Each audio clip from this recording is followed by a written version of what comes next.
ng'erimu ekigambo idi. Bya Mukama. Wallahi billahi kolera ddala endagaano abantu mumumpere bya Mukama. Olutambi luno bya Mukama bw'obanga ddala oli w'amazima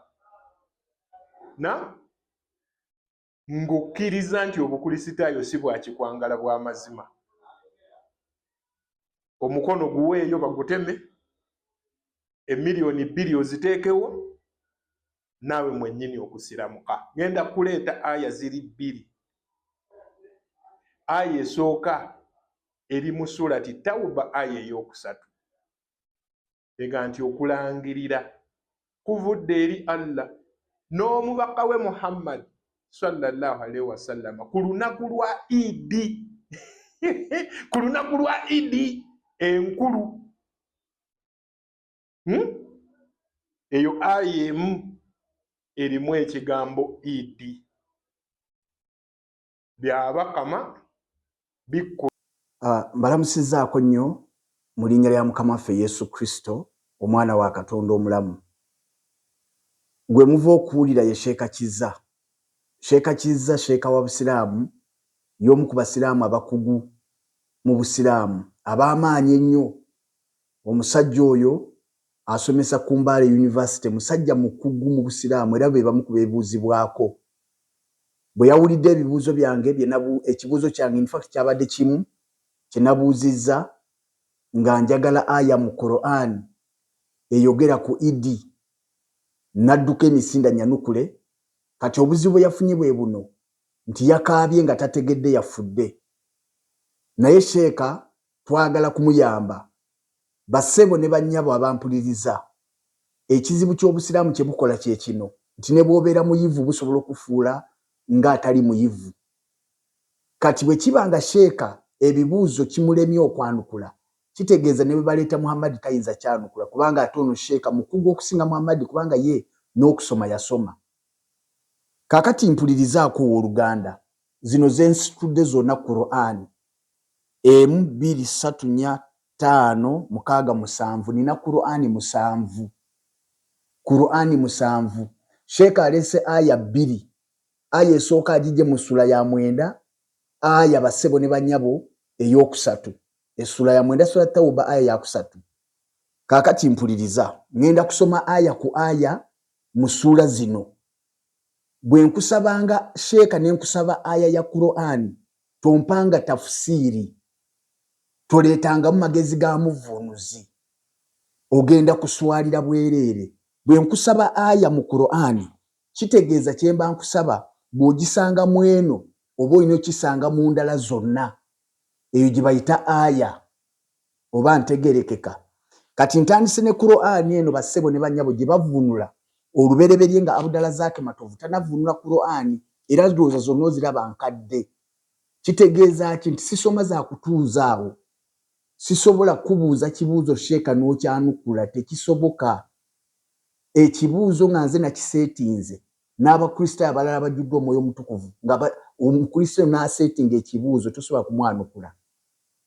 Kati wuliriza aya essula ya 9 aya ey'okusatu egamba bw'eti: era kuno kwe kulangirira okuva eri Allah ne mutume we eri abantu ku lunaku lwa hijja enkulu. Kati ye Abdallah Zaake Matovu awali ekigambo hijja enkulu yakwata mu kabulaketi n'ateekamu Idi enkulu. Lwaki? Abdallah Zaake Matovu ebiseera bye yavunuliramu Quran waaliwo empaka ezigenda maaso mu Uganda ng'omutume Deo balabye ekkubo ne Pastor Joseph Serwadda bali bubi Obusiraamu bababuuza ebibuuzo bye batalinaako ansa.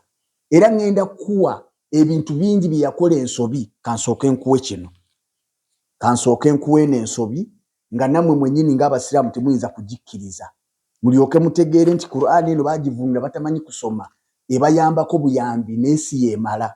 Essula ya 5 surati Maidati, essula y'ekijjulo ky'emmere aya ye17. Ngenda kugisoma, njagala ngisome mweno Quran ombuulire oba ddala naawe osobola okubikkiriza bino Musiraamu gwandaba naawe ampuliriza. Egamba bw'eti: ebitonde byonna biri mu bufuzi bwa Allah era bibye, yalina okuyinza okutonda nga bw'ayagala tekiyinzika ng'ebimu ku bitonde bye bituuka ku ddaala lye ery'obwakatonda ng'Abakristaayo bwe bagamba nti Nabbi Isa Masiya Katonda. Isa ye muddu buddu wa Katonda. Katonda amulinako obuyinza bw'alina ku bitonde ebirala byonna, era yafa ng'ebitonde ebirala byonna bwe bifa. N'ekyo ekyokufa kwe kikakasa okuba nti si Katonda wabula mubaka wa Katonda gwe yatuma okujja okuluŋŋamya abantu. Ekyo mukikkiriza? Waliwo omusiraamu yenna asobola okukkiriza nti eno Qur'ani namu ng'erimu ebyo, ng'ekkiriza nti Isa yafa ng'ebitonde ebirala byonna bwe bifa? Nsomye essula ya 5 aya ya 17. Oyinza obikkiriza ebyo? Ekyo kikulaga ki? Nti Abdallah Zaki Matovu akagambo Idi enkulu yakwokeramu kakwokere mu bracket. Mu Qur'ani yange eno y'Oluwarabu tekaliimu muno. Tekaliimu. Sheeka sentence linyisiza manyi ekyakukozeseza ekyo njala y'abakazi, kubanga olina banoonyeza ekyokulya ng'onoonya sente. Kuba nabadde ntaddewo akakadde kati nkongedde ngenda kuwa miliyoni 5. Sheeka Faizo nkuwa miliyoni 5 bwe zinaambula waakiri abagoberezi wano abatugoberera banaatusonderako. Njagala ngenda kuwa miliyoni 5, tukuwa miliyoni 5 ng'Abakristaayo. Leeta ekigambo Idi mu Qur'ani mu aya. Njagala aya, saagala bigambo bya muvuunuzi. Leeta aya mu Qur'ani nga tugisoma mu Luwarabu ng'eyogera ekigambo Idi. Leeta aya. Bassebo ne bannyabo, zino zonna Qur'ani temuliimu Idi zino. Zino zonna Qur'ani temuliimu Idi. Temuli Idi. Temuli Idi. Zino zonna Qur'ani. Kankusomere mu luzungu lwange olumenyefu nkusomere wano, eno ya luzungu nayo.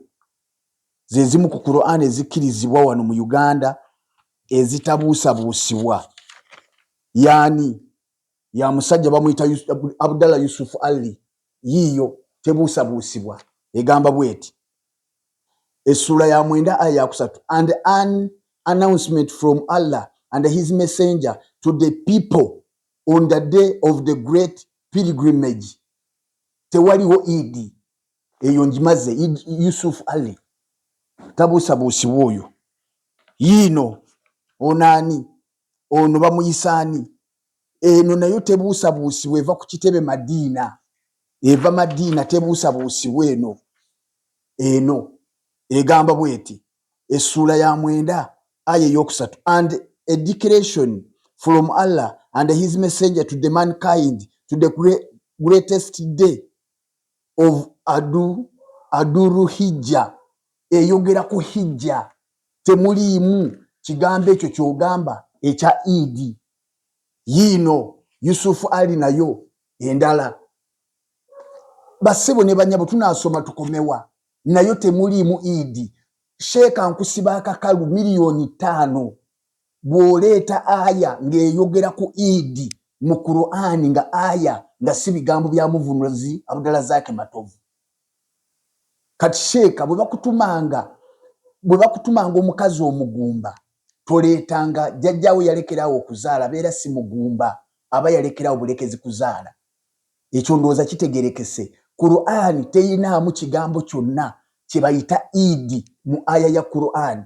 Ziizo Qur'ani akiyina ndi mwetegefu kireete.